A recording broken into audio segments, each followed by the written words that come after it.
Les années 60 en Californie, dans la Silicon Valley, sur la côte ouest des États-Unis. Une époque de grands bouleversements qui devait tout changer. Une époque où des hippies et des geeks rêvent d'avoir leur propre ordinateur. Pour l'heure, il n'existe qu'une poignée de supercalculateurs et vu leur prix, seules des multinationales, quelques universités et le gouvernement en détiennent. L'idée d'un petit ordinateur à la portée de tous n'est encore qu'une utopie. Un rêve fou qui paraît irréalisable. Je dirais que la révolution de la côte ouest est la révolution de la deuxième partie du XXe siècle. Celle qui a changé le monde, plus que le communisme ou n'importe quel mouvement national.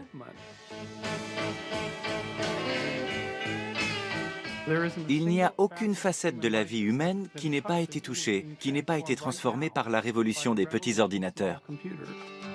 Come gather round people wherever you roam and admit that the water. Les pionniers de l'ordinateur personnel croyaient en un monde meilleur et voulaient déposséder les multinationales de leur pouvoir absolu sur cette technologie. If your time to you is On était tous de gauche. Dans les années 70, un programmeur républicain, ça n'existait pas. the times they are changing. Tout le monde était contre la guerre, contre Nixon.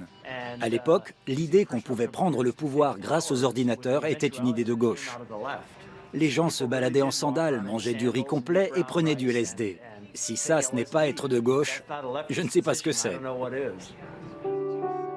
Don't speak too soon, for this wheel's still in spin. And there's no telling who that it's naming.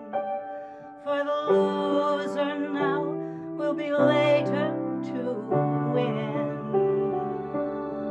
Oh, the times, they are changing.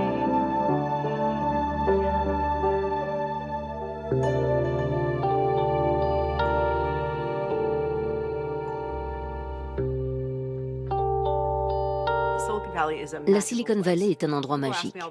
Les gens me demandent toujours pourquoi. Je pense que ça a démarré ici parce qu'il y avait très peu d'autochtones dans cette région. Elle n'avait pas de passé lointain.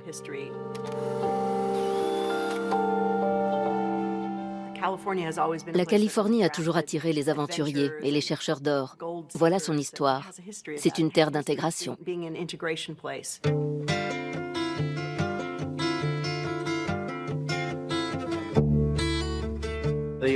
L'origine de la Silicon Valley remonte à 1848, quand on a découvert le pays de l'or. Ça a été une ruée, une véritable ruée vers l'or, où les gens ont afflué pour faire une chose extraordinaire, déterrer de l'argent.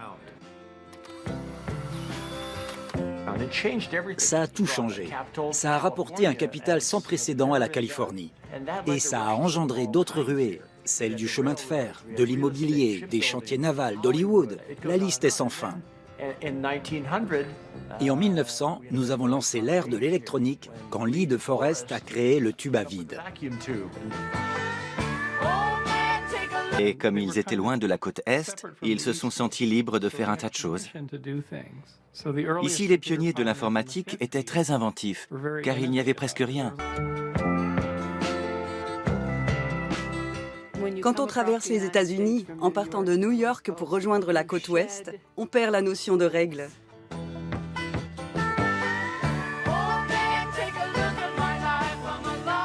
Ici, en Californie, il n'y a rien d'autre que cette belle frontière de l'océan Pacifique. Rien pour vous arrêter.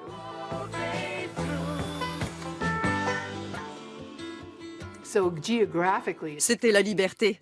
Et on voyait tous ces jeunes faire du stop sur la Highway 1, qui n'était rien d'autre qu'une bande de terre au bord de l'océan. Et les Beach Boys. We'll have fun, fun, fun.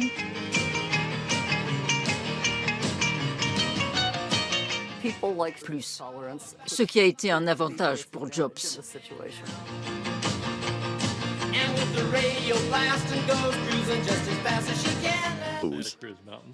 C'était ma première expérience du nudisme et c'était vraiment cool.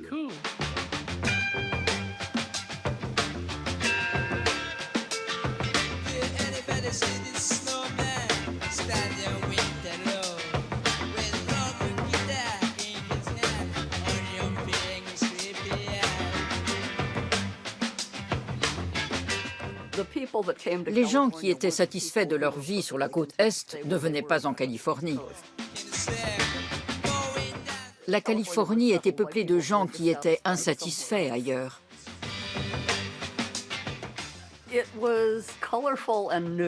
C'était coloré et nouveau parce que ça succédait à une longue période de conformisme rigide.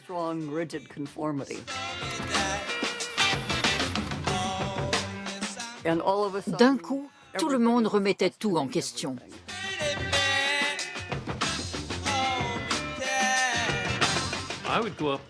J'allais à San Francisco et plus particulièrement à Berkeley pour ma vie sociale. C'était super. Les baby-boomers ont certainement été la génération la plus insouciante de l'histoire.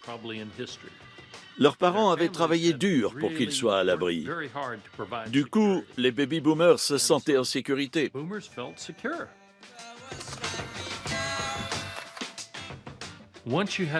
Et quand on se sent en sécurité, on peut tenter des trucs nouveaux, expérimenter, découvrir de nouveaux endroits et penser différemment. Beaucoup d'entre eux regardaient leurs origines familiales et se disaient « Quoi qu'il arrive, je ne veux pas finir comme ça ».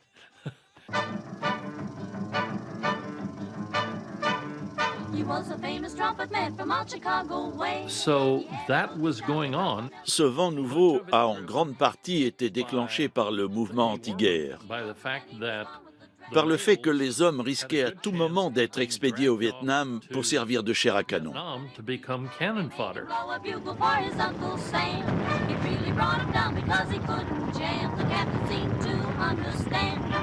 Because the next day the cap went out and drafted a band, and now the company jumps when he plays reveille. 60 000 de ces jeunes sont morts et 150 000 sont rentrés blessés.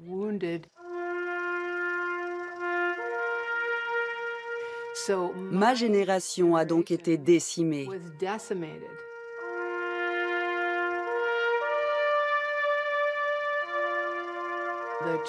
Les hommes traditionnels étaient partis. Ils s'étaient enrôlés comme leur père avait voulu qu'ils le fassent. Les moins traditionnels étaient les artistes, les musiciens, les libres penseurs. Une génération a pris forme à partir de là et a créé beaucoup de musique, de la musique engagée. Then you better start swimming or you'll sink like a stone. For the times they are a change. Sur la côte ouest des États-Unis, l'université de Berkeley devient l'un des bastions de la protestation contre le massacre au Vietnam. Son administration veut interdire les manifestations. This assemblage has developed to such a point that the purpose and work of the university have been materially impaired. Mais les étudiants refusent d'être muselés. Ils se battent pour la liberté d'expression sur le campus dans le cadre du Free Speech Movement. Bob Dylan entre en résonance avec l'esprit rebelle de cette jeunesse. En 1964, le texte de l'une de ses chansons devient l'hymne de la contre-culture, « The Times They Are Changing ». Et les temps changent, effectivement.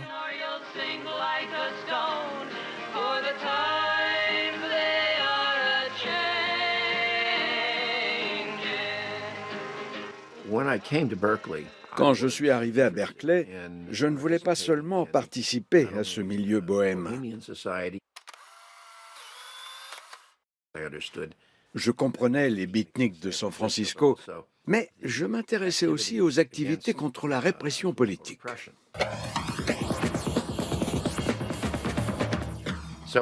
J'étais donc engagé politiquement dans la protestation.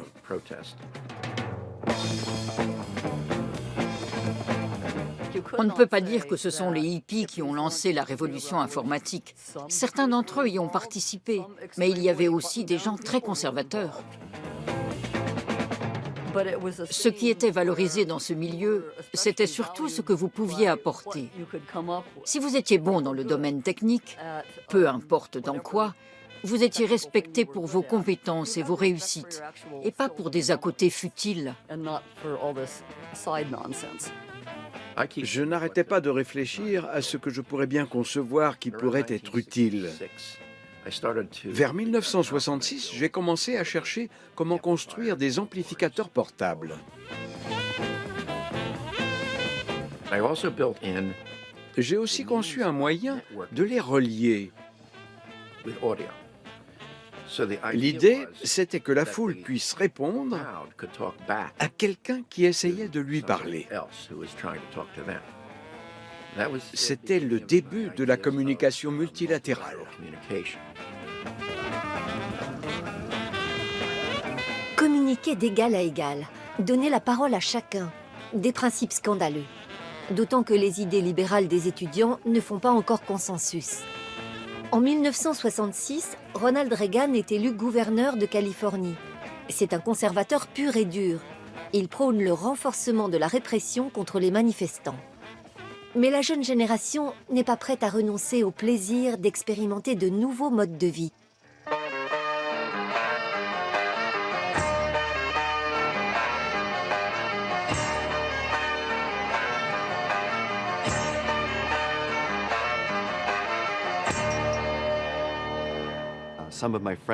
Certains de mes amis s'essayaient à la vie communautaire. Il était question de la vie à la campagne, du retour à la terre, de faire pousser sa propre nourriture, ce genre de choses.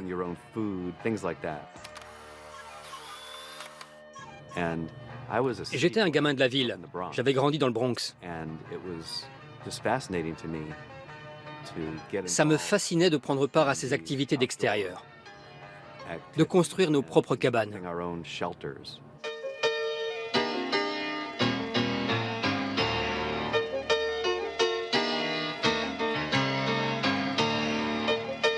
Beaucoup de choses se passaient en même temps. Ce n'était pas une culture unique. Le monde n'était pas unifié. Une partie de la contre-culture rejetait la technologie et une autre pensait qu'il fallait s'approprier ces outils. C'était ça les ordinateurs personnels, un moyen de s'approprier la technologie au service de la culture.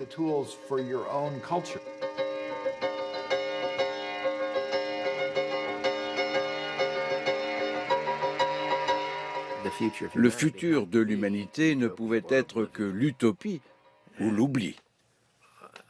Beaucoup de gens comprenaient ça, y compris moi. On était prêts pour la technologie, et ça a été décisif. Beaucoup d'ingénieurs travaillaient pour de grandes entreprises de serveurs centraux, mais ils rêvaient tous d'avoir un ordinateur à la maison.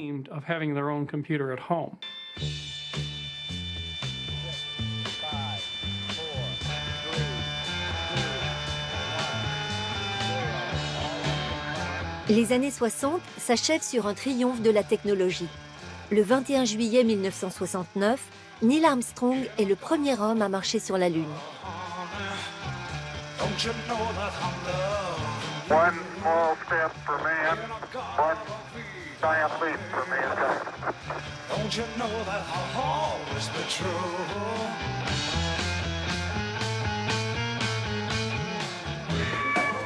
D'un coup, tout paraît possible. La technologie permet d'explorer de nouvelles limites. Peu de temps après, un lycéen fait parler de lui. Il révolutionnera le monde de la micro-informatique. Ce n'est ni un hippie, ni un geek, mais un individualiste impossible à cataloguer. Steve Jobs est apparu à la toute fin de ces années de contre-culture, environ 5 ans après l'apogée de ce mouvement.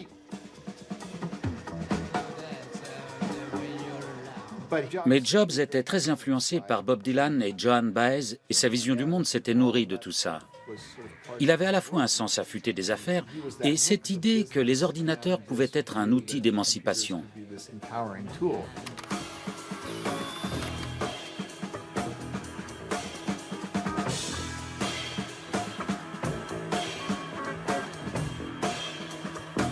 Steve et moi sommes devenus amis durant notre premier mois d'université parce qu'on s'intéressait tous les deux au livre Ici et maintenant de Ram Dass, qui parle de psychédélisme et de spiritualité.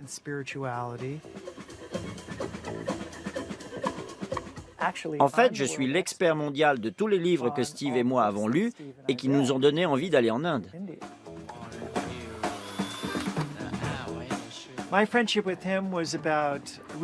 On était deux amis qui allaient au temple hindou Hare Krishna les dimanches et qui prenaient des psychotropes le week-end. Ce genre de choses.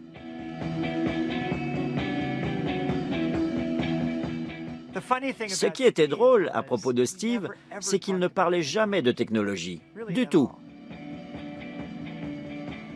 Même s'il avait déjà commencé à vendre des Blue Boxes.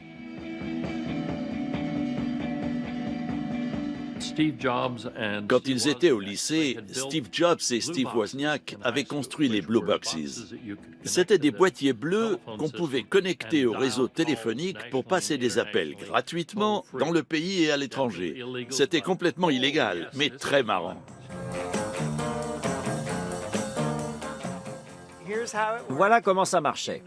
À l'époque, la facturation des appels passait par la même ligne téléphonique que l'appel en lui-même.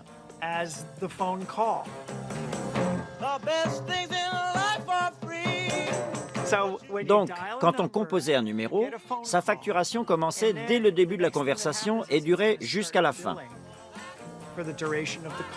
Le truc, c'est que si elle entendait une tonalité de 2600 Hz, la centrale d'appel pensait qu'on avait raccroché.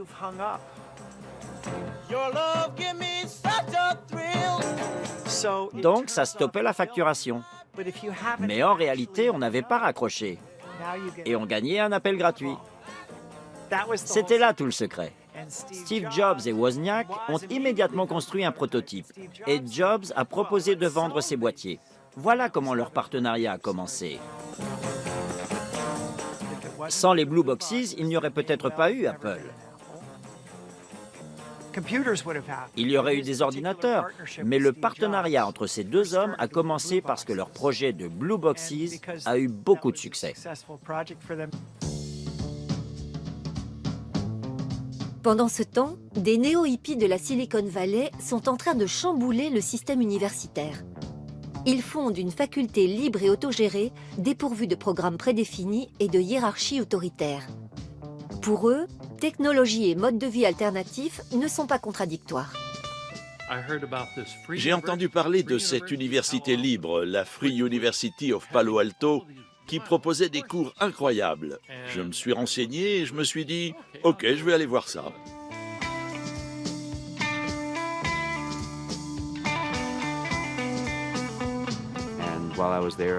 Pendant la période que j'ai passée là-bas, l'université libre a atteint les 3000 membres.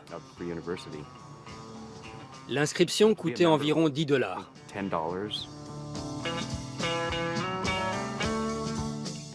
Tout le monde pouvait y enseigner ce qu'il voulait. Il y avait un cours sur le psychédélisme. Moi, j'en ai donné un qui s'appelait « Être gentil ». Je venais du Texas où la gentillesse n'existait pas. Parce qu'être gentil, ce n'est pas viril.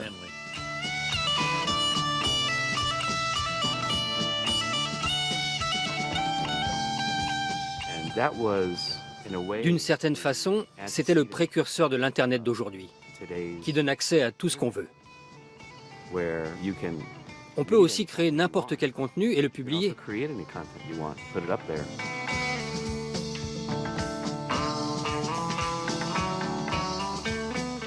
Tout cela a été rendu possible grâce à l'université libre. Elle nous a ouvert les yeux sur ce qui pouvait se produire si les gens étaient à la fois consommateurs et acteurs. On n'est jamais trop jeune pour enseigner ou trop vieux pour apprendre. Cette infinie curiosité est l'un des penchants naturels majeurs de l'être humain.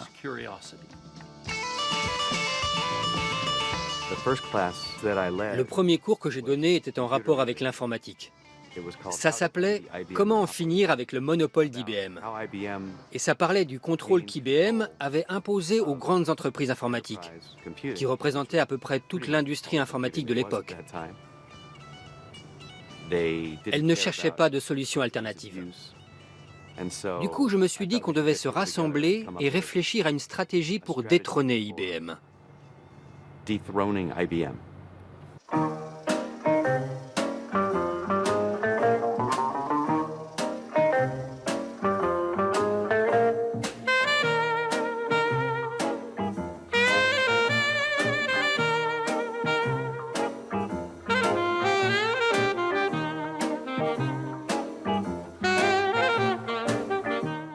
Je pense qu'à l'époque, IBM était perçu comme Microsoft est perçu maintenant, ou alors comme Microsoft était perçu avant qu'Apple se développe.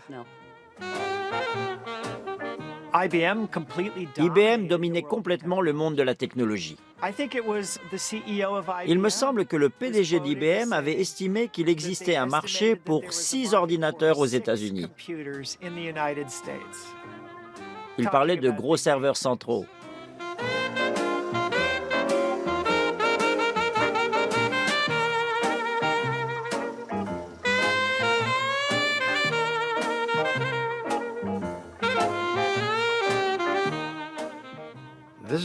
Voilà à quoi ressemblaient les ordinateurs dans les années 60 et 70. Leur taille était intimidante et certains constructeurs aimaient ça. Ils pensaient que l'ordinateur devait menacer l'utilisateur, le rendre inférieur. Un ordinateur, c'était ce gros truc au milieu d'une pièce, entouré de gens en blouse blanche. Un peu comme un prêtre dans un temple. L'unité centrale était là, parfois visible à travers une vitre, mais c'était comme un prêtre assisté par des hommes qui prenaient soin de lui et le nourrissaient. Ce n'était pas quelque chose qu'on pouvait tenir dans ses mains, c'était très très distant et très puissant.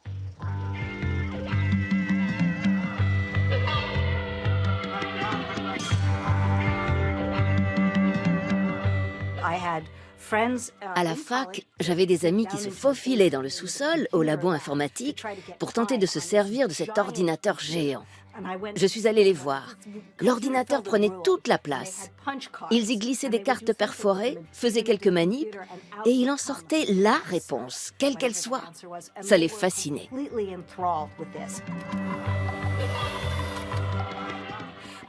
Mais j'avais l'impression que ça n'avait rien à voir avec moi, parce que c'était une énorme machine opaque et monolithique. Et je ne la comprenais pas. Je ne pouvais pas entrer en relation avec elle. Je me sentais toute petite à côté.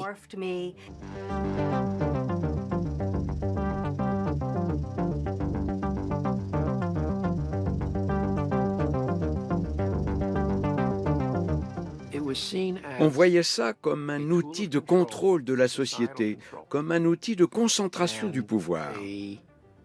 Si on ne pouvait pas se payer cette machine, on ne pouvait pas faire toutes les choses qu'elle permettait de faire.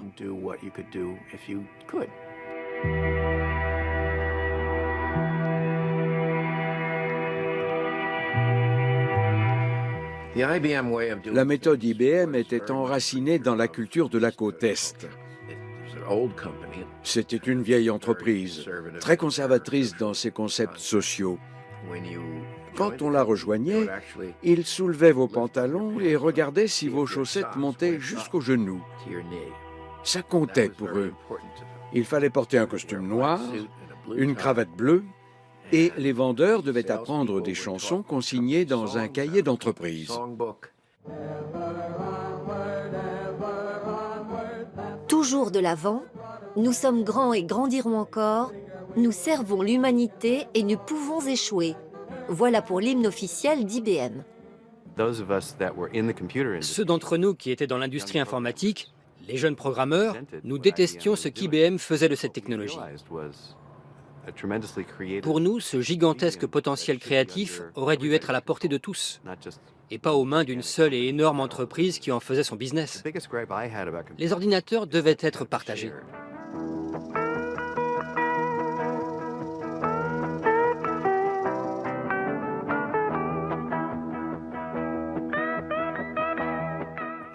Je cherchais à concevoir des machines qui aideraient les gens à créer des communautés dans l'esprit de l'agora, de la place du marché. Et maintenant, cette agora s'est transformée en média de masse. Alors, on en arrive à cette question, qu'est-ce que je dois faire? En tant qu'ingénieur, je dois trouver une spécialisation.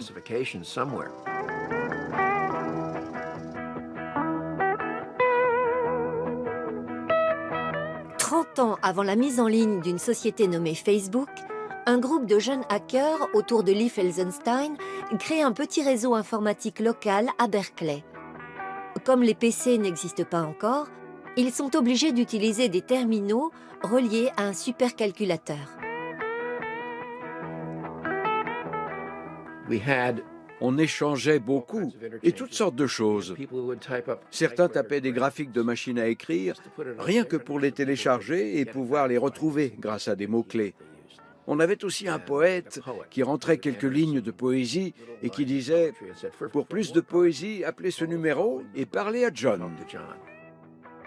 Lee a été un des premiers à se rendre compte que les ordinateurs personnels pouvaient être mis au service de mouvements politiques et de la contre-culture. Il avait une idée très avancée de l'ordinateur en tant qu'outil politique. Ayant grandi dans une famille communiste, il avait ce genre de valeurs politiques. À son arrivée à Berkeley, il a tout de suite rejoint le mouvement étudiant. Mais comme il avait aussi de l'expérience dans l'ingénierie, son point de vue était nuancé. Et il considérait l'ordinateur comme une chose précieuse, non pas en tant qu'outil de contrôle, mais en tant qu'outil de libération. Il a pensé ça très tôt, dès le début.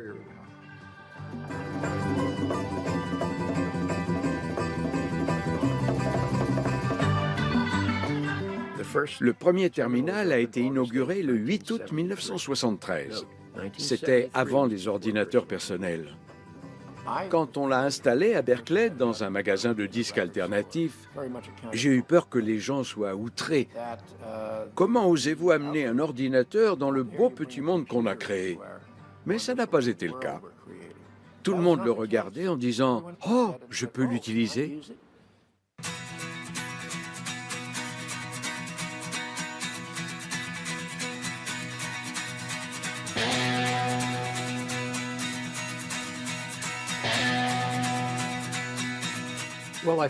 Je suis tombé amoureux des ordinateurs quand j'étais au lycée. J'ai eu de la chance, même s'ils étaient plutôt rares à la fin des années 60.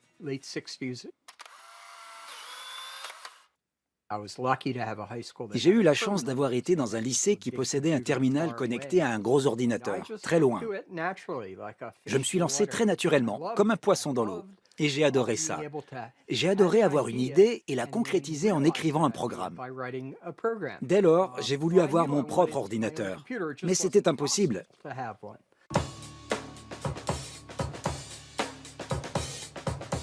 Au milieu des années 70, il y avait un groupe principalement composé de jeunes hommes de la Bay Area qui avaient ce désir viscéral de posséder leur propre ordinateur. Ils voulaient leur ordinateur à eux. Ils ne savaient même pas ce qu'ils allaient en faire quand ils l'auraient, mais ils voulaient l'explorer. Et voir tout ce qu'ils pouvaient faire. Ils voyaient ça comme des amplificateurs de rêve.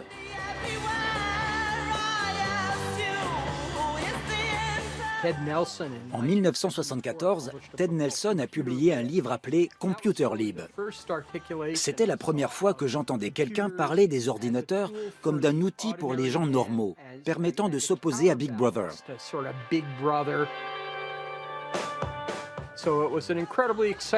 Le fait que des gens ordinaires puissent se servir d'un ordinateur pour contrecarrer l'influence des banques et du gouvernement était un concept incroyable. J'ai été carrément subjugué. Enfin, l'incroyable se produit. De manière presque fortuite, une petite entreprise ne produisant jusqu'ici que des calculatrices de poche commercialise un kit électronique qui entrera dans l'histoire comme étant le premier PC. Le voilà, l'ordinateur personnel dont rêvaient les geeks. L'Altair 8800. Il a fait la une du magazine Popular Electronics en janvier 1975. Il a mobilisé les geeks du monde entier.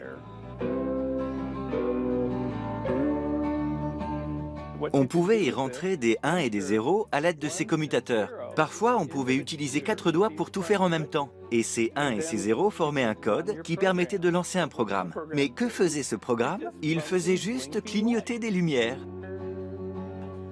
Mais pour les geeks du milieu des années 70 dans la Silicon Valley comme partout ailleurs, c'était une explosion de joie.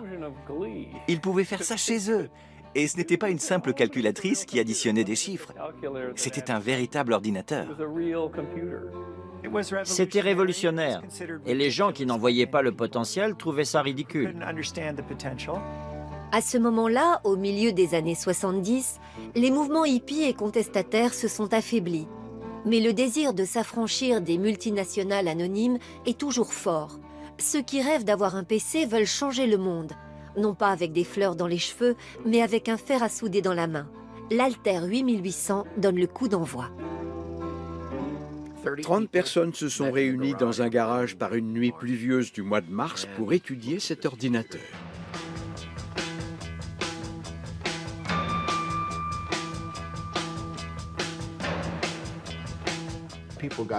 Les gens se rassemblaient pour partager leur savoir sur les ordinateurs.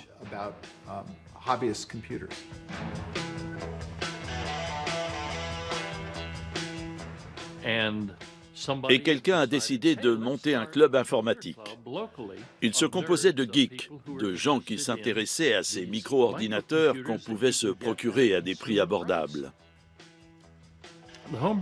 Quand j'y suis allé, le Homebrew Computer Club venait de démarrer dans un garage au sol boueux. Mais rapidement, il s'est tellement élargi qu'il n'y avait plus assez de place. Du coup, ils sont allés à Stanford et ont trouvé un amphithéâtre où se réunir.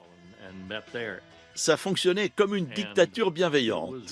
Et une personne a dit « Je veux bien diriger la réunion, donc je serai l'interlocuteur principal. » Cette personne, c'était Lee Felsenstein.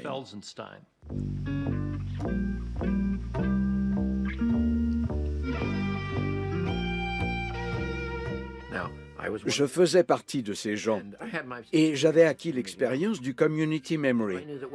Je savais donc qu'on avait besoin de recueillir plus d'informations sur les autres membres du club. Qui sont-ils? Que veulent-ils faire? Qui a quelles compétences? Quelles ressources? Comme pour les réseaux sociaux.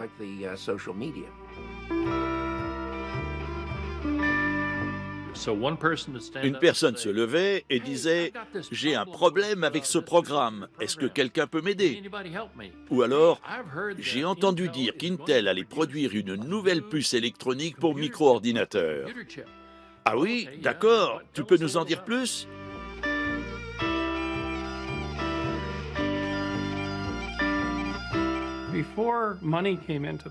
Avant que l'argent s'en mêle, tout était basé sur l'ouverture, le don et le partage. Au fur et à mesure, cette émulation rendait les gens plus confiants parce qu'ils créaient quelque chose. L'individu gagnait en pouvoir. Et ce sont les valeurs hippies de l'humanisme et de la créativité qui flottaient sur le Homebrew Computer Club, pas celles de la bureaucratie. Tous ces gens adoraient proposer leurs nouvelles créations au club et les partager entre amis.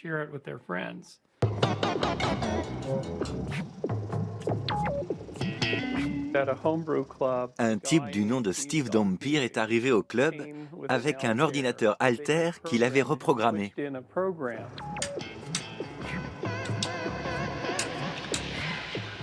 Il avait découvert qu'une radio AM branchée sur l'ordinateur et couplée à un programme spécial produisait des interférences qui sortaient de la machine et permettaient de créer des sons radio. Il s'est aperçu qu'il pouvait faire de la musique avec ça. 30 heures plus tard, il avait créé un programme qui jouait de la musique. Il fallait qu'il rentre le programme à la main, une cinquantaine d'instructions par le biais de commutateurs et de petites ampoules. À la fin, il a réussi à rentrer Full on the Hill des Beatles. Ensuite, il a allumé la radio qui a commencé à jouer.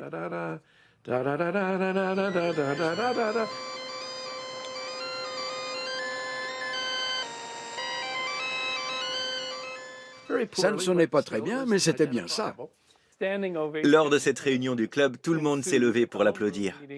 Lee Felsenstein agitait son bâton en proclamant « Pour la première fois, l'Altair a réellement fait quelque chose ». Les gens étaient stupéfaits. Comment avait-il fait pour faire sortir de la musique d'un ordinateur? Même Bill Gates en était incapable. Bill Gates n'est pas membre de ce club. Passionné d'électronique, il abandonne ses études pour devenir l'homme le plus riche du monde. Ce génie de l'informatique pose les jalons de son empire bien avant que l'idée de gagner de l'argent ne vienne effleurer la plupart des hackers. Bill a grandi à Seattle, pas dans la Bay Area. Il est allé à Harvard. Il était fasciné par les ordinateurs et avait l'âme d'un entrepreneur. Je veux dire qu'il a toujours eu un vrai sens des affaires. Il avait très vite compris le potentiel de l'informatique et des ordinateurs personnels. Il pensait que chaque foyer pouvait avoir son ordinateur. Mais ce n'était pas une vision politique ni une vision culturelle, c'était une vision technique. Bill Gates et Paul Allen étaient déjà amis quand les micro-ordinateurs ont fait leur apparition. Bill Gates est allé annoncer la nouvelle à Paul, et Paul a dit « Bon sang, il faut qu'on s'y mette tout de suite !» Il est allé chez MITS-Alter qui fabriquait ces ordinateurs et leur a dit « Vous avez beau avoir l'ordinateur, vous n'avez pas de logiciel. Je peux vous donner une copie de BASIC, le langage de programmation BASIC, qui va beaucoup améliorer votre produit. » L'entreprise a accepté et a proposé de revendre des copies pour $350. Quelques piètres amateurs ont effectivement payé $350 pour une copie de MITS BASIC. Et soudain, une multitude de copies se sont mises à circuler dans une même zone.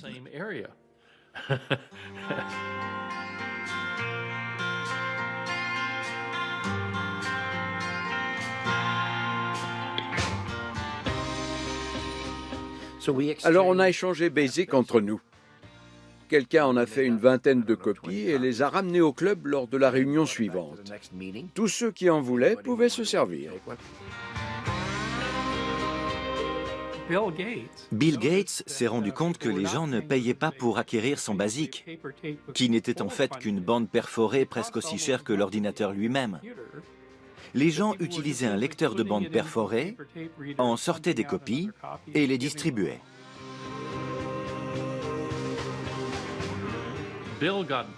Ça a mis Bill très en colère. À cette époque, Paul et lui avaient déjà créé Microsoft. Et Bill a écrit une lettre incendiaire dans laquelle il traitait les membres du club de voleurs et de bandits qui leur volaient leur âme. Comment voulez-vous qu'on ait une industrie du logiciel et de bons logiciels si vous les volez? Arrêtez ça!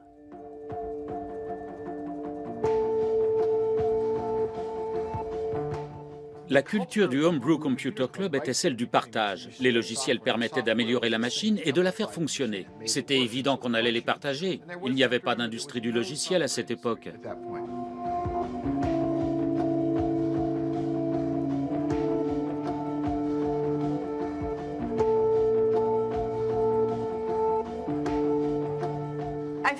Je pense que ça a été l'un des casse-têtes des débuts de l'industrie informatique. Une industrie fondée par des renégats qui aimaient se considérer comme tels. Mais le problème, c'est que même les renégats avaient besoin d'argent et devaient être rémunérés pour leur travail et leurs inventions. Il y a toujours eu des difficultés au sujet de la propriété intellectuelle. Est-ce qu'on doit tracer ce qu'on fait? Comment monétiser nos créations?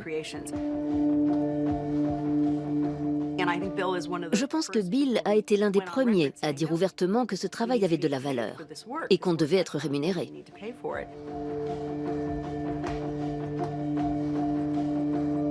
Les gens du club ont reçu la lettre de Gates et leur réaction a été plutôt caustique. Ils n'étaient pas d'accord avec lui. Oui, c'était certainement du vol.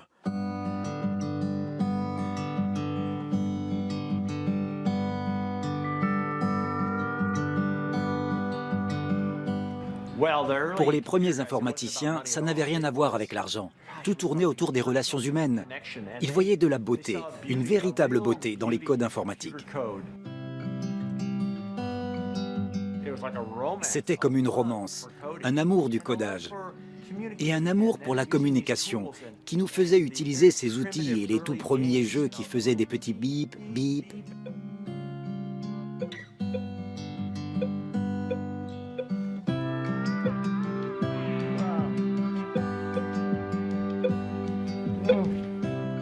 Un point de plus.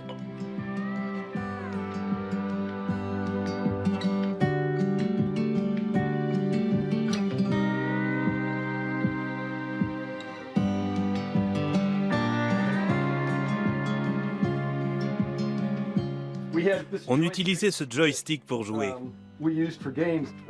C'est une poignée de vélo. Après avoir vu Star Wars, mon colocataire a écrit un programme où on tirait sur des attaquants. On visait grâce au joystick et on tirait en appuyant sur ce bouton. C'est juste un tuyau assez court, fixé sur un morceau de bois et surmonté d'une poignée de vélo, avec un bouton au bout. C'était notre outil pour les jeux.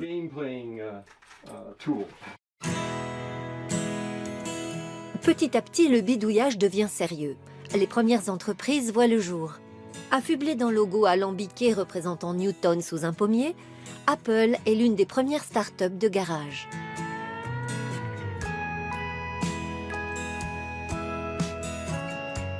Je suis resté en contact avec Steve Jobs.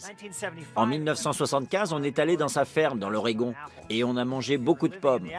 On vivait dans un verger de pommiers. C'est de là que vient le nom d'Apple. L'année suivante, Steve Wozniak a créé son prototype d'ordinateur, celui de l'Apple One, et il en a fait la démonstration au club.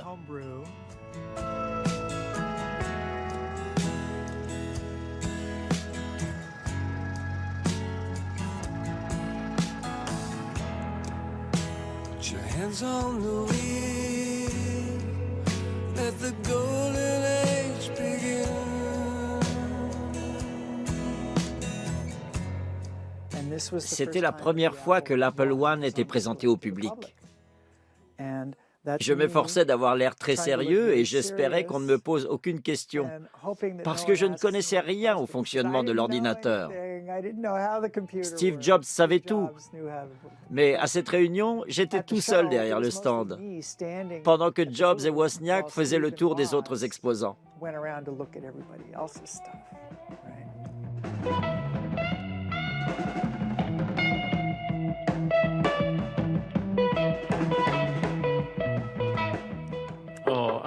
J'ai rencontré Steve Jobs et Steve Wozniak, Jobs et Woz, au Homebrew Computer Club. C'étaient tous les deux des geeks. Jobs était une sorte de visionnaire, de rêveur. Woz, un homme d'action. Et ils étaient très bons amis depuis le lycée.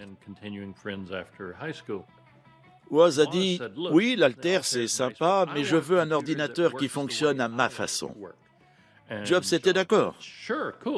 C'est Woz qui a conçu tout l'ordinateur et tous les logiciels. Peut-être que Jobs l'a un peu aidé, mais ce n'était pas lui le développeur de ce qui deviendrait l'Apple One.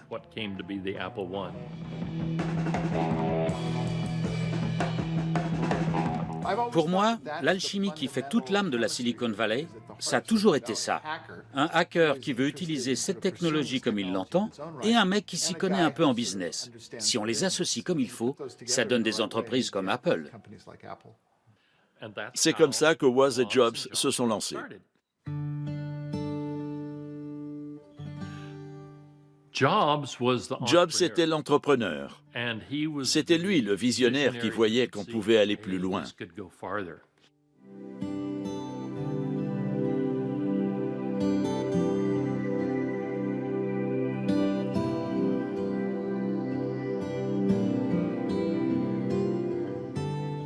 Jim Warren avait un peu un caractère dionysiaque et c'était quelqu'un qui savait très bien capter et faire circuler les rumeurs.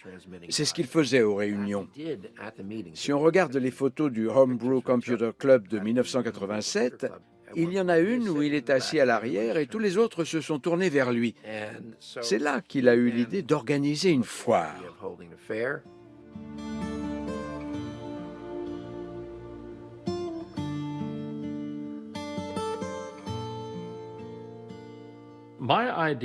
L'idée que je me faisais d'une foire était une version élargie du Homebrew Computer Club où les gens parlaient de ce qu'ils faisaient.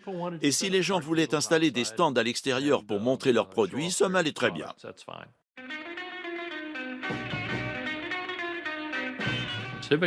On a pensé au Civic Auditorium, un grand auditorium avec beaucoup de salles de réunion. Alors, combien ça coûte? Oh, 5 000 $ par jour ou quelque chose comme ça, des milliers de dollars.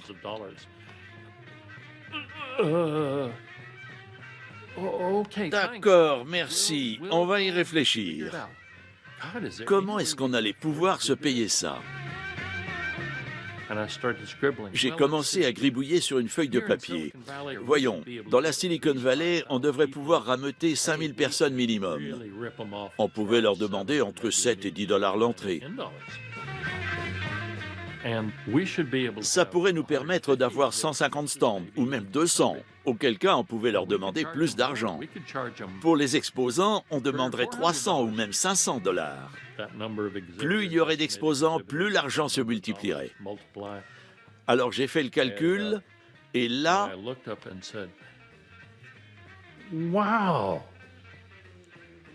On pouvait même en gagner un peu. C'était un bon plan. C'est comme ça que la foire aux ordinateurs est née.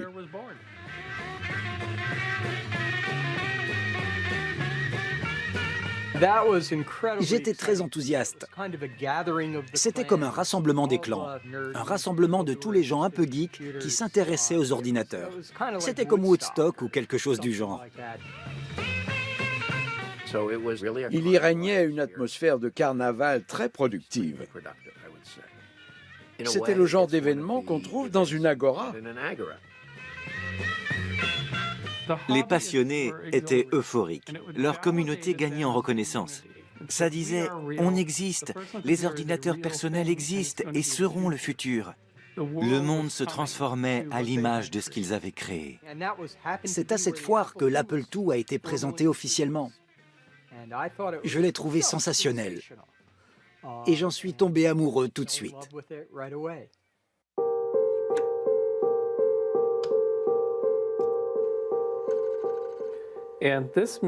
Cette machine a fait un malheur. Elle a eu énormément de succès. Ce qui l'a différencié de ce qui était sorti avant, c'est que ce n'était pas une pièce de technologie brute que seul un geek pouvait apprécier. Ce n'était pas un truc qu'il fallait ouvrir avec un tournevis et réparer pour le faire marcher.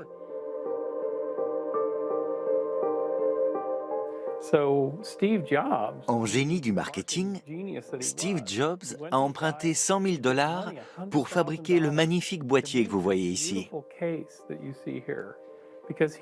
Il avait compris que les acheteurs n'avaient pas envie de mettre une boîte en métal hideuse sur leur bureau.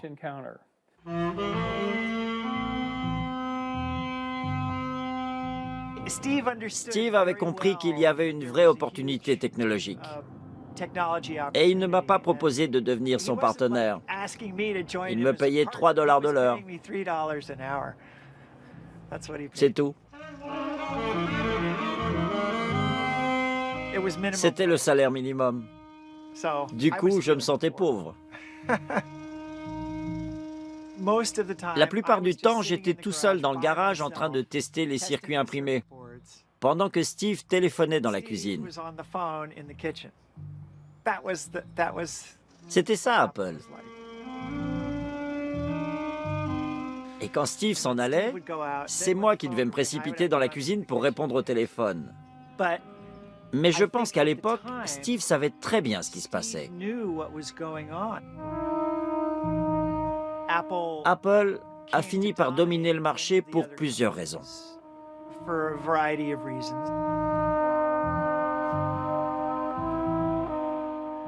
Et ensuite, bien sûr, le tableur est arrivé.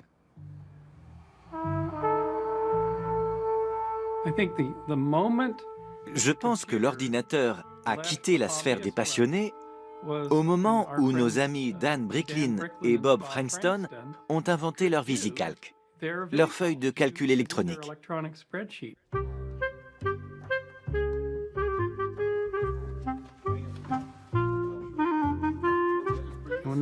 Quand c'est sorti en 1979, les comptables regardaient le tableur, voyaient les nombres défiler et changer, et il suffisait qu'ils changent un nombre pour que tout se modifie. Et ils se mettaient à pleurer.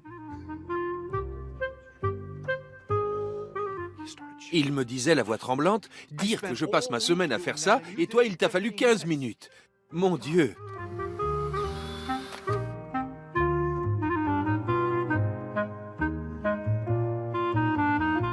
Aucun d'entre nous ne s'est rendu compte de l'ampleur que ça allait prendre.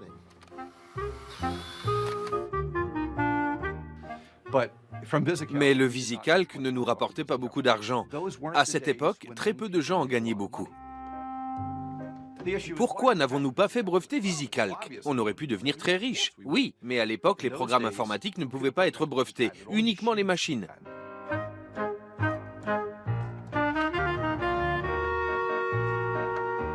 Au moins, ça marche.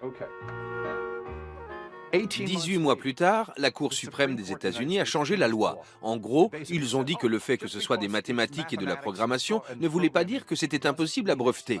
Ils ont autorisé les brevets pour les logiciels. Si on avait sorti VisiCalc 18 mois plus tard, on aurait tout gagné. Et là, on serait assis dans notre villa. C'est la version 2. Regardez ça, c'est une version très ancienne. Elle date de 1981. Être riche aurait été merveilleux, c'est vrai. Faire des dons à des œuvres caritatives ou éradiquer la malaria. D'accord, ce sont des choses fantastiques. Mais regardez, 35 ans plus tard, vous traversez un océan pour venir m'interviewer, moi. Ce genre de choses ne s'achète pas. Et c'est ça qui est sympa. La question est de savoir ce qu'on attend de la vie. L'argent peut vous aider dans beaucoup de cas, mais il n'est pas toujours indispensable. C'est très chouette quand des gens viennent me remercier pour mon travail. Surtout les comptables. Ils me bénissent. C'est plutôt cool.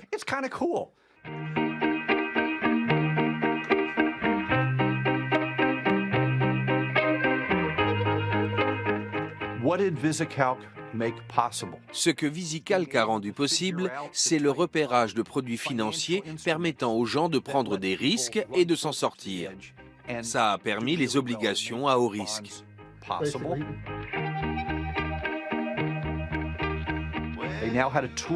Les banquiers détenaient dès lors un outil pour expérimenter.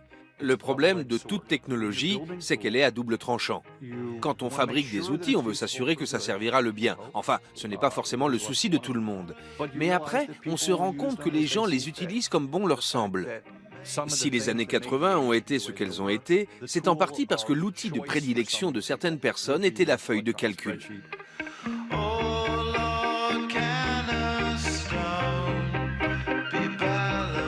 Ironie de l'histoire, c'est grâce à deux idéalistes que le PC devient l'outil indispensable des jongleurs de la finance.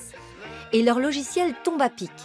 Dans les années 80, sous la présidence de l'ultralibéral Ronald Reagan, le climat social change.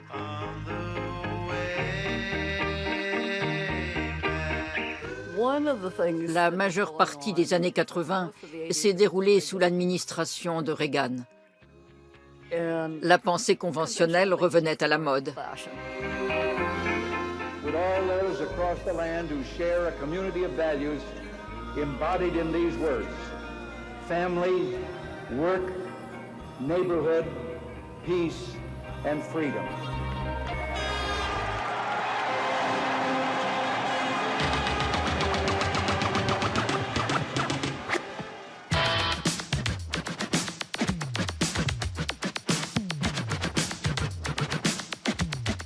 Dans les années 80, les idées sorties de quelques laboratoires et de la tête d'un groupe de mordus d'informatique se sont propagées dans toute la société.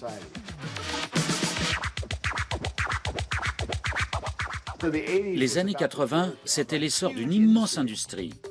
John Doerr, spécialiste du capital risque, l'a qualifié de plus grande accumulation légale de capital de l'histoire. C'est ce qui s'est passé dans les années 80. Et ça a touché toute la société américaine, des ménages aux écoles, en passant par les entreprises. Les mots d'ordre étaient « On y va, redorons le blason de l'Amérique, on est les meilleurs ». Et tout le monde les suivait, à commencer par l'armée et le business. Du coup, l'industrie était en plein boom dans les années 80. Les ingénieurs hippies étaient toujours là, dans l'ombre, à coder le système opérationnel, mais sur le devant de la scène, c'étaient des hommes d'affaires.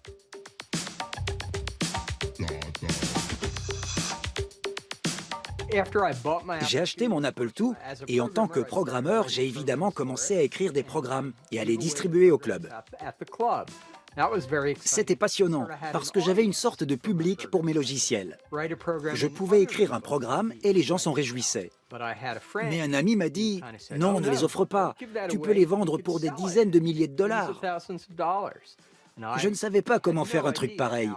Mais il m'a dit « T'inquiète, écris les programmes, je m'occuperai de trouver un marché et on partagera les gains. » Ça avait l'air plutôt intéressant. Malheureusement, il y avait un peu plus de gens qui voulaient s'enrichir que de gens qui faisaient ça par passion.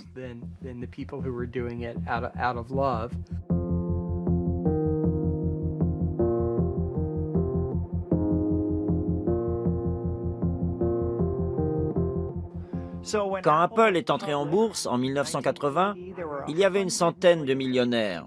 Et je les connaissais tous.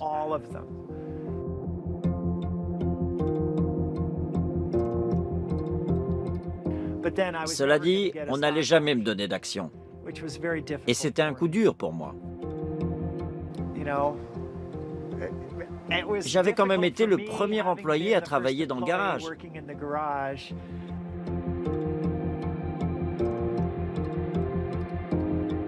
J'ai été très frustré et déprimé pendant un bon bout de temps.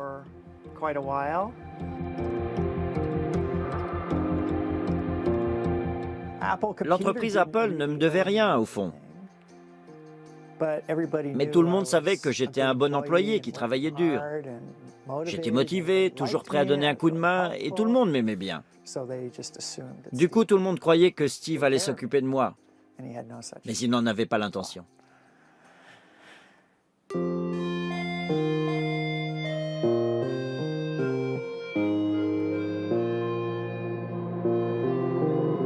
J'ai une théorie, je pense que c'était à cause d'une femme.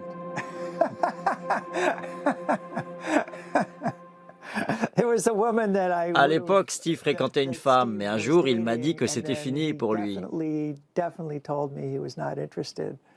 Du coup, j'ai appelé la fille. Il ne s'est rien passé entre nous, mais je l'ai appelée, je suis allé la voir à Chicago. Et un jour, il n'y a pas très longtemps, en fait, une pensée m'a traversé l'esprit. Qui sait ce qu'elle avait bien pu raconter à Steve? Si ça se trouve, elle lui a dit un truc qui l'a rendu furieux contre moi.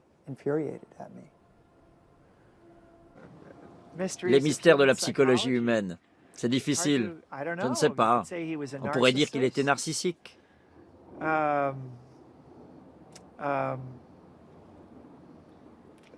Tellement de choses entraient en jeu dans la vie de Steve. C'est pour ça qu'on a écrit autant de livres sur lui. Tandis que Steve Jobs mobilise son équipe sur le prochain ordinateur Apple, une nouvelle de la côte Est bouleverse les pionniers de la Silicon Valley. Au printemps 1981, IBM, l'entreprise honnie par les hackers pour ses supercalculateurs anonymes, annonce la mise en vente de son propre PC. Ça a été très rapide. À partir de 1975, il a fallu 6 ans à IBM pour réaliser qu'il fallait se faire une place sur le marché du PC. Ils se sont rendus compte que quelque chose était en marche et qu'ils devaient en faire partie. C'était devenu un business. Au printemps de l'année 1981, je me souviens que je regardais les infos qui montraient des images de ces boîtes estampillées IBM sortant de l'usine d'assemblage. Et je me suis dit, mon Dieu, c'est le début du règne des ordinateurs personnels. Parce qu'il était certain que tous les clients des grandes entreprises allaient les acheter si ça venait d'IBM.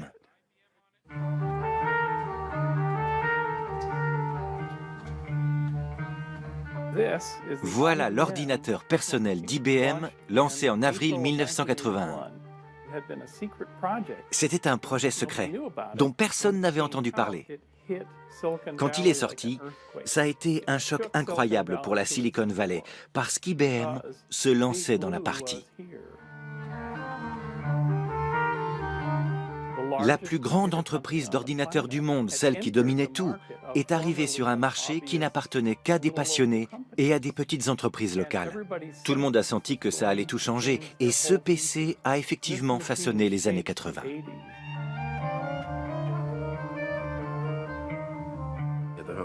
Au Homebrew Club, moi et un autre gars avons commencé à examiner la machine. Et on s'est rendu compte qu'IBM avait totalement changé sa façon de faire. Maintenant, ils faisaient les choses comme nous, en utilisant des composants vendus en libre service. Et ils avaient publié leur code dans le manuel, pour qu'on puisse le voir.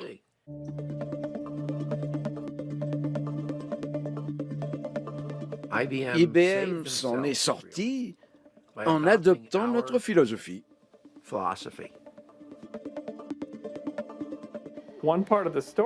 IBM avait estampillé la machine à son nom alors qu'elle contenait des pièces d'autres fabricants. Bill Gates, qui était un génie de la stratégie commerciale, a sauté sur l'occasion pour équiper cette machine avec son système d'exploitation. Mais ce n'était même pas le sien, puisqu'il avait été écrit par Tim Patterson.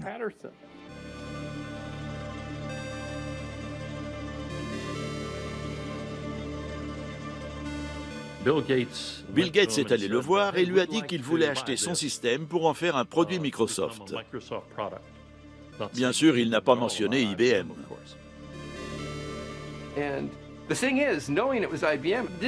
Que je sache ou non qu'IBM était derrière tout ça n'avait pas grande importance.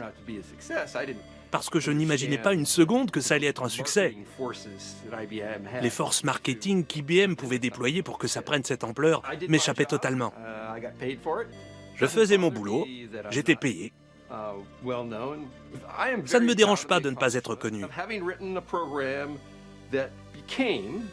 Je suis très fier d'avoir écrit un programme qui est devenu le programme le plus utilisé pendant au moins 10 ans. J'en suis très fier. Et je ne tiens pas rigueur à Microsoft de gagner autant d'argent avec. Parce que c'est grâce à eux que ce programme a été reconnu.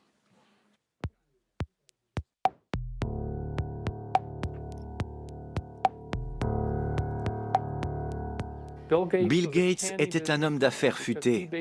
Il a pris IBM à la gorge parce qu'IBM n'avait pas de système d'exploitation. Gates en avait un. Mais ils ont dû accepter de signer un contrat stipulant qu'IBM n'avait pas l'exclusivité sur ce système. Bill Gates pouvait le vendre à d'autres personnes. Et c'est cette petite clause de contrat qui a fait de lui l'homme le plus riche du monde.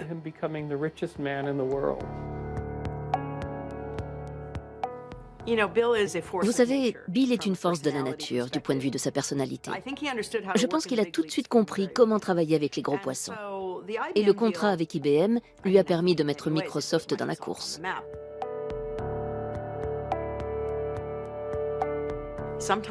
Parfois, des industries entières dépendent d'une réunion qui a ou n'a pas lieu. Ça a été un moment décisif pour Microsoft.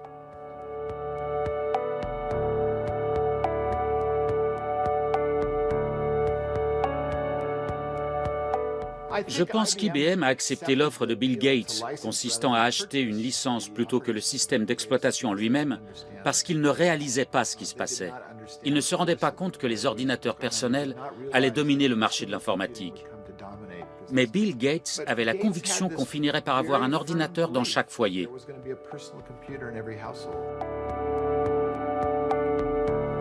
Grâce au système d'exploitation MS-DOS, Microsoft devient le géant mondial des logiciels. Bill Gates établit sa société à Seattle. La Silicon Valley reste malgré tout l'épicentre de l'innovation. Des entreprises traditionnelles, dont le fabricant de photocopieuses Xerox, y poursuivent leurs recherches sur des ordinateurs d'un nouveau type. Il en émerge une culture d'entreprise nouvelle et décontractée.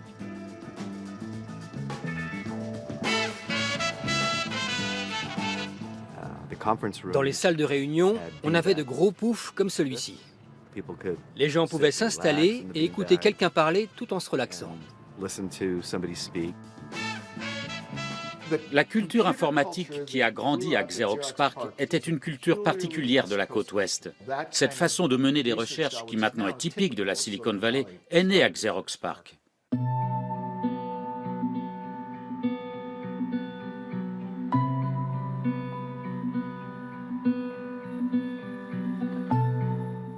Chaque jour était une aventure. Je pouvais me rendre ici à vélo et aller à la conquête de chacune de mes idées.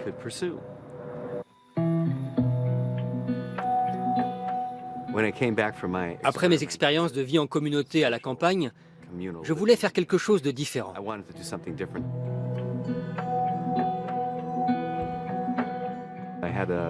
J'imaginais des appareils plus faciles d'utilisation, à la portée de tous. Je me suis rendu compte que les ordinateurs étaient bien plus compliqués que nécessaire. Il fallait plus de simplicité. Selon moi, apprendre à utiliser un ordinateur ne devait prendre que quelques minutes. L'Alto était notre vision du futur de l'informatique. Dans la mesure de nos capacités techniques, nous avons essayé de transposer cette vision dans l'Alto.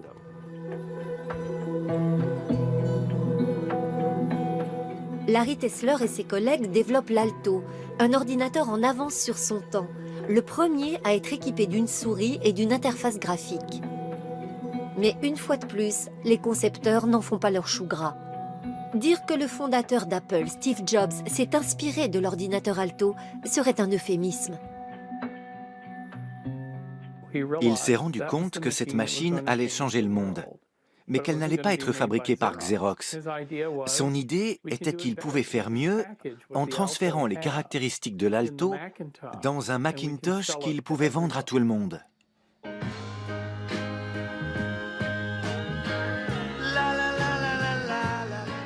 Le Macintosh n'était pas plus grand que les autres. L'écran n'était pas plus grand. Il était plus petit que celui de l'Alto. Cela dit, c'est ce produit qui a défini le style d'une nouvelle génération de PC.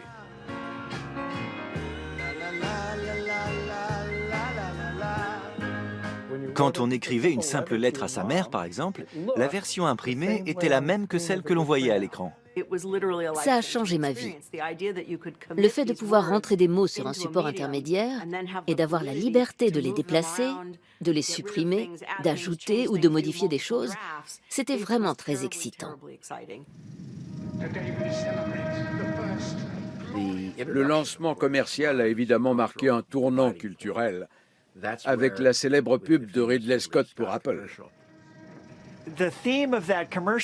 Cette pub montrait IBM comme une entreprise bureaucratique pleine de droïdes. IBM était présenté comme Big Brother dans le livre d'Orwell. On y voyait des espèces de zombies sur des chaises qui avalaient le discours de Big Brother. Et tout était très rigide, conformiste et ennuyeux. Et tout d'un coup, une femme en short et t-shirt moulant surgissait en brandissant un marteau. Elle le lançait et détruisait l'écran sur lequel le chef donnait ses instructions. Du coup, Apple devenait la force de la libération et IBM celle de l'oppression. On January 24th, Apple Computer will introduce Macintosh. And you'll see why 1984 won't be like 1984. C'était quelque chose d'incroyable, un merveilleux positionnement commercial, un vrai chef-d'œuvre.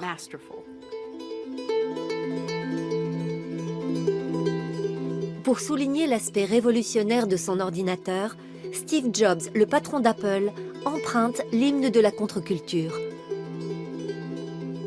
I'd like to open the meeting with a part of an old poem, about a 20-year-old poem by Dylan. That's Bob Dylan.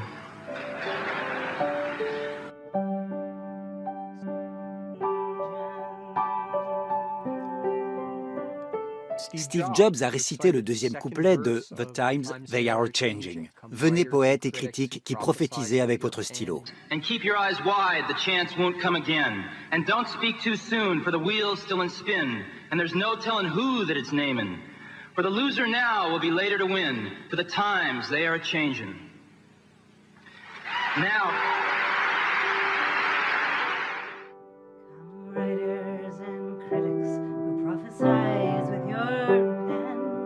La phrase clé, c'est « Le perdant d'aujourd'hui sera le gagnant de demain ».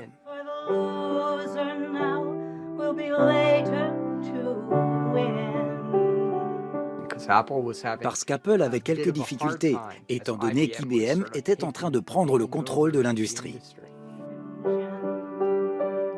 Le message était le suivant. IBM, c'est du passé.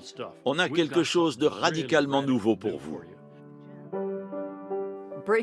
On a brisé les frontières qui vous empêchaient d'utiliser ces choses facilement. C'était un vrai terrain de jeu pour l'esprit. L'imagination pouvait prendre son envol.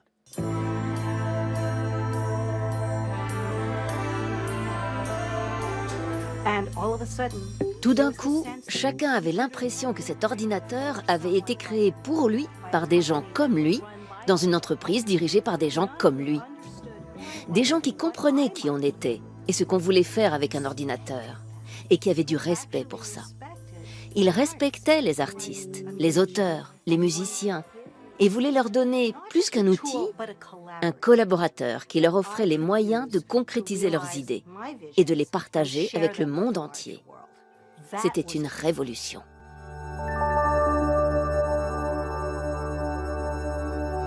L'ordinateur tel que nous le connaissons aujourd'hui existe enfin, et la révolution suivante est déjà en marche.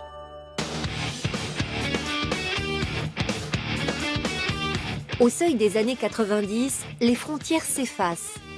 Le président des États-Unis Ronald Reagan et le président de l'Union soviétique Gorbatchev mettent un terme à la guerre froide.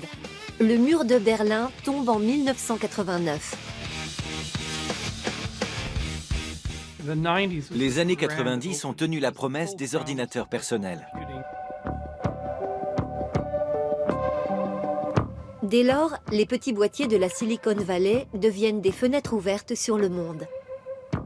De son côté, l'armée américaine développe depuis longtemps un réseau informatique mondial pour son propre usage.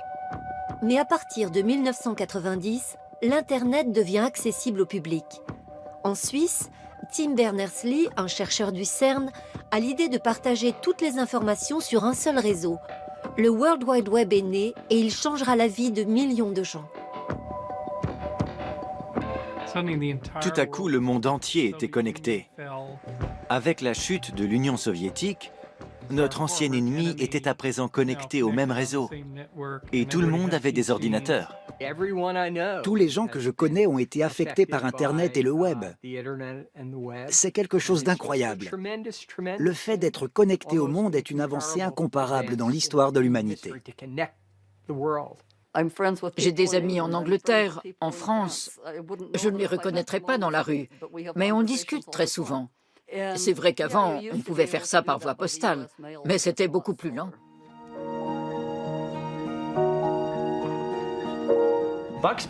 Le restaurant Bucks était devenu l'endroit où l'on créait des entreprises, où l'argent rencontrait les entrepreneurs. Dans les années 90, il y a eu Netscape, un navigateur essentiel, et Hotmail, qui a été fondé ici même et revendu pour 400 millions de dollars. À l'époque, c'était beaucoup d'argent. Plus récemment, PayPal et Tesla ont été fondés chez Bucks. Des centaines, des milliers d'entreprises y ont tenu des réunions préliminaires. C'était devenu l'endroit branché. Et l'effet boule de neige a fait le reste. Si bien qu'aujourd'hui, je me retrouve même dans votre film. C'est dingue.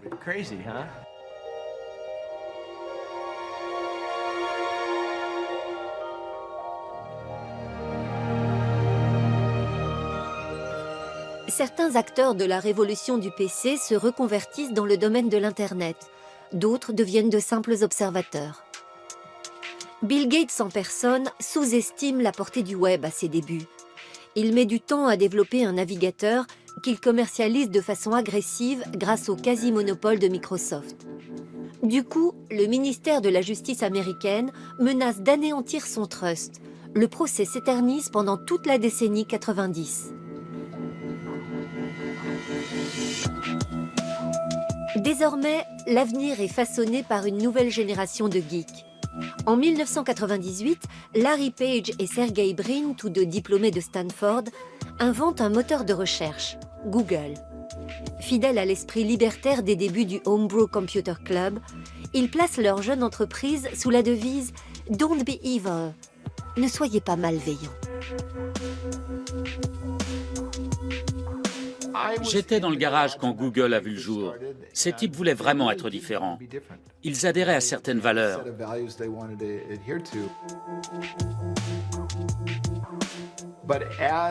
Mais ils sont devenus une entreprise qui brasse $1 milliard par semaine. Vous imaginez? Ça a profondément changé leur vision des choses. Et en 2015, ils ont laissé tomber leur slogan qui appelait à ne pas être malveillant. Aujourd'hui, c'est l'une des entreprises les plus puissantes du monde.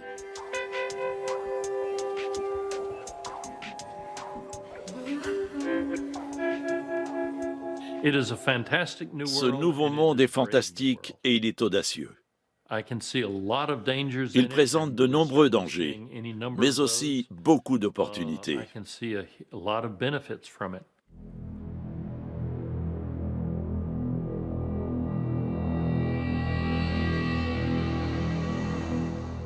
Avec les attentats du 11 septembre, la vieille garde de la guerre froide a fait un retour en force. Et il est difficile de garder une société ouverte quand elle a tendance à se fermer parce qu'elle a peur.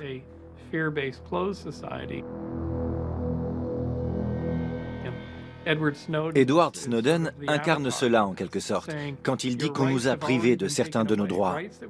On nous a retiré des droits inaliénables en termes de surveillance et de communication, et nous avons le droit d'exiger qu'on nous les restitue. George Orwell n'aurait jamais pu imaginer la puissance de l'outil de surveillance qu'est devenu Internet. Chacun de nos mouvements, chacune de nos respirations sont enregistrés. Et les gens marchent dans cet échange. C'est ça qui est incroyable. Ils échangent leurs informations personnelles contre des trucs gratuits, des promotions. C'est comme ça.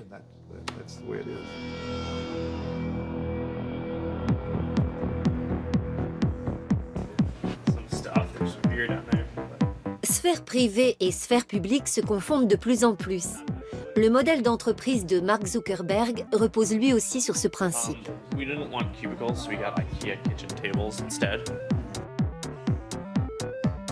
En 2004, alors âgé de 20 ans, l'étudiant en psychologie et en informatique crée une société nommée Facebook. Par la suite, près d'1,6 milliard d'individus utiliseront son réseau social. Le rêve du mouvement étudiant de Berkeley, ce rêve qu'une poignée de hackers avait poursuivi dans les garages de la Silicon Valley, devient un réseau mondial incontournable. La démocratisation technologique est totale et offre des opportunités fantastiques à tout un chacun. C'est un point de vue, en tout cas. En ce moment, nous avons l'illusion que notre société est libre et qu'on peut faire tout ce qu'on veut. Mais les choses qu'on poste peuvent être utilisées pour contrôler la société. Si on devait subir 1 ou 2 11 septembre de plus, notre société pourrait changer.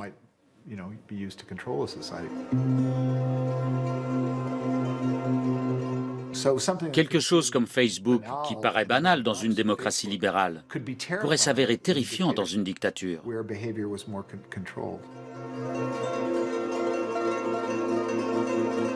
Il est tristement ironique de constater que ce qui a commencé comme une utopie et un mouvement révolutionnaire risque de devenir une force de contrôle et de surveillance globalisée.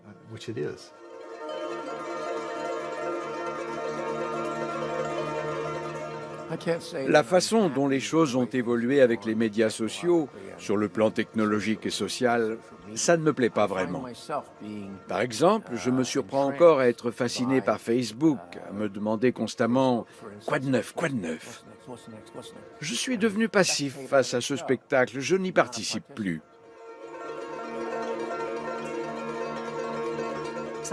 Parfois, quand je dîne avec mon frère, mes neveux et mes nièces, j'essaie de leur parler, mais ils sont comme ça, rivés à leur écran. Mais je me dis qu'en même temps, ils sont en contact avec 16 de leurs amis et qu'ils partagent avec eux toute leur vie. Je ne sais pas si ça leur fait du mal. Peut-être que ça fait pousser de nouvelles connexions neuronales.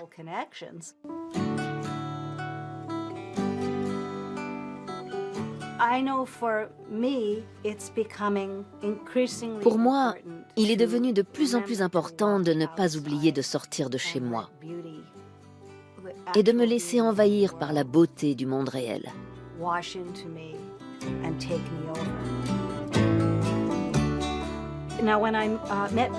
Quand j'ai rencontré Bruce, je lui ai dit la même chose. Il faut qu'on remette les pieds sur terre, littéralement. Il faut qu'on ait un jardin, qu'on mette nos mains dans la terre pour garder ce lien avec la réalité, avec la nature. C'est essentiel. C'est à ce moment-là qu'on est venu s'installer ici et qu'on a commencé à entretenir notre jardin. Well, I think it's fine building jumbo planes. À l'époque, ils avaient lancé la révolution du PC. Aujourd'hui, l'histoire de l'informatique se poursuit sans eux. Parmi les anciens héros de la contre-culture, il y en a aussi qui ont changé leur fusil d'épaule. Ce sont de bons souvenirs. C'était du travail honnête et agréable. Même si je ne gagnais pas grand-chose. J'ai récupéré tout ça à mon bureau chez Apple. Non pas parce que je pensais que ça allait valoir quelque chose, mais plutôt pour éviter que ça parte à la poubelle.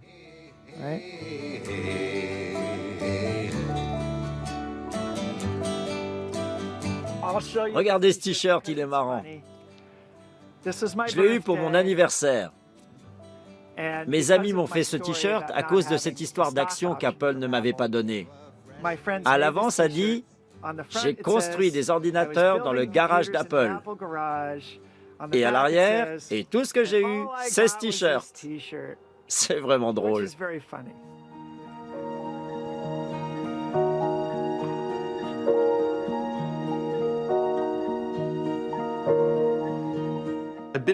Ça fait longtemps que je suis retraité et que je travaille ici, dans mon atelier. Mais tout récemment, j'ai décidé de rejoindre un groupe, de travailler avec des gens sur quelque chose qui finira peut-être par devenir un produit utilisé par les masses.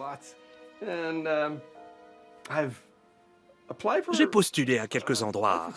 On ne m'a pas rappelé. Peut-être que c'est parce que je suis trop vieux. Je me sens un peu sous-estimé.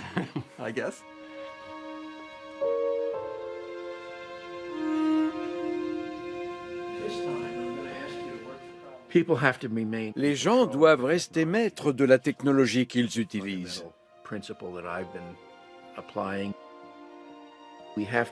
J'applique ce principe fondamental. Il faut qu'on réussisse à en tirer une expérience directe, parce qu'on ne peut pas simplement s'en remettre à l'intelligence artificielle ou à des entreprises en Chine. J'ai donc conçu du matériel qui permet aux enfants de 11 ans et plus de comprendre la programmation et la logique booléenne.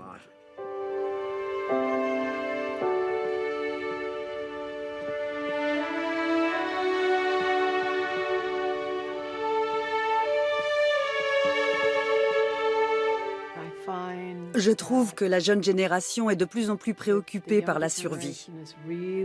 Ce qui les intéresse, c'est d'avoir du boulot. Ils ne peuvent se permettre aucun luxe. Nous, on avait la chance de pouvoir perdre notre temps à rêver, à vouloir être la plus grande chanteuse, le meilleur peintre, et on partageait ces rêves entre nous. Mais très peu de jeunes d'aujourd'hui sont réceptifs quand quelqu'un de ma génération parle d'une idée folle.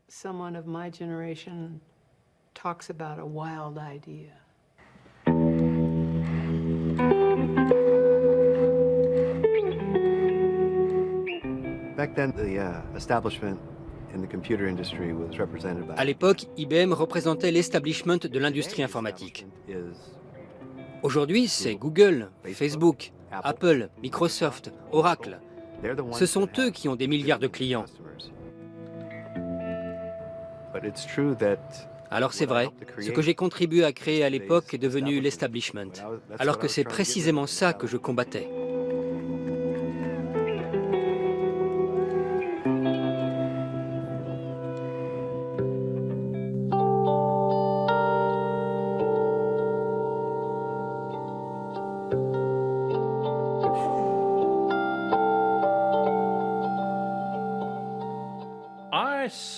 J'ai vu cette pub pour IBM où Bob Dylan a le rôle principal. Bob Dylan, to improve my language skills, I've read all your lyrics. You've read all of my lyrics. Je pense qu'il voulait juste s'en mettre plein les poches. Je trouve ça vraiment bizarre que Steve Jobs ait cité Bob Dylan dans les années 80 lors de la sortie du Macintosh et de retrouver un Bob Dylan plus vieux et plus ridé dans une pub pour IBM. Doobie-doobie-doo, do, do, doobie-doo. C'est une déception.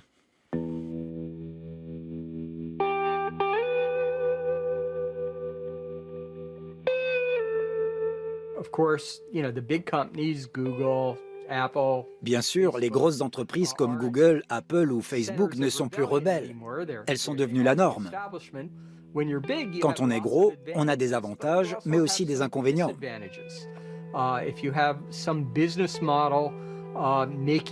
Quand on a un modèle économique qui rapporte, on n'a pas forcément envie d'en changer. C'est plus simple d'innover quand on part de rien.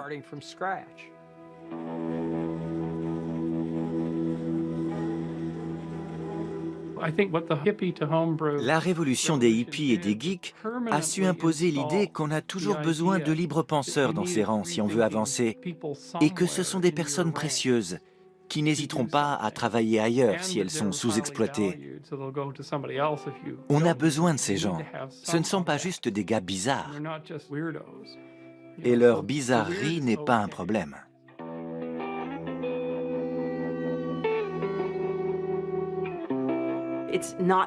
Ton look ou ton apparence ne compte pas tellement. Ce qui compte, c'est ce qui se passe dans ta tête, pas à l'extérieur. C'est ça le plus important.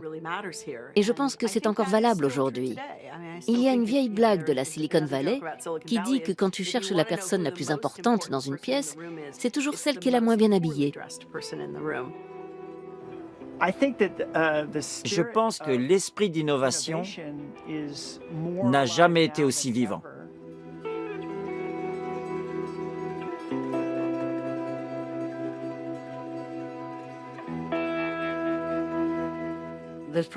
Il y a certainement bien plus de start-up aujourd'hui que dans les années 80. Et oui, beaucoup d'entre elles échouent.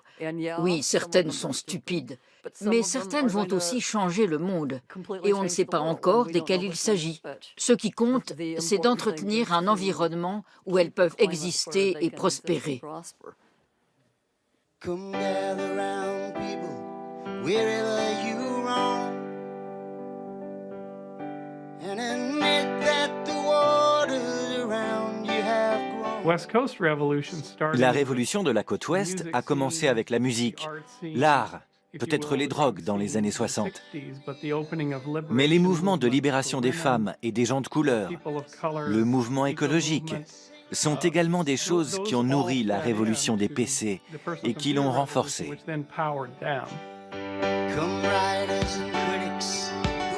Cette révolution des petits ordinateurs est devenue une révolution pour chaque être humain sur la planète qui possède un smartphone ou qui est connecté d'une manière ou d'une autre. La révolution de la côte ouest est celle des 500 prochaines années. Elle a commencé sur ses rivages et comme une marée, ces vagues continuent à déferler dans le monde entier.